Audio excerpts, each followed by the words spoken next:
So when I first saw the equations that we wanted to graph, I immediately recognized this equation here as a circle with a radius of 1. And when I graphed it, my prediction was correct.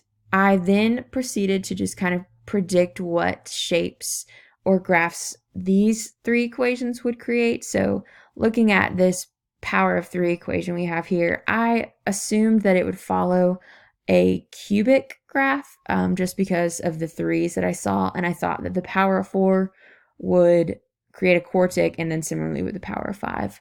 However, when I graphed them, I saw that this was not true, and in fact, there was a lot more curves than I thought there would be. So looking just at the cubed or power of 3 equation and power of 5 equation, we see that they both create these curves that just seem to kind of be tending towards 1, 1 here.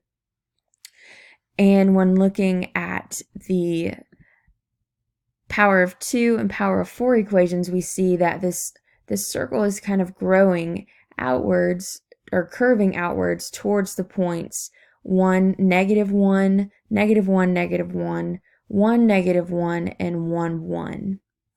So after seeing these graphs, I began to wonder, is there actually a correlation and relationship between these even exponents? And similarly, is there also a relationship and pattern between these odd exponents?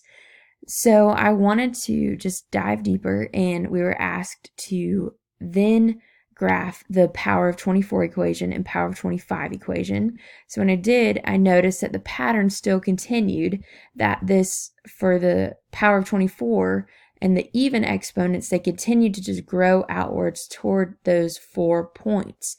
And then similarly for the odd exponents, they proceeded to curve upwards toward this 1 point here while also keeping this line. So then that just started rising more questions. I started thinking, does the square actually ever get completed? Like, do these curves actually ever turn into the points on the square and touch those points? Does the odd functions ever reach this point of 1, 1?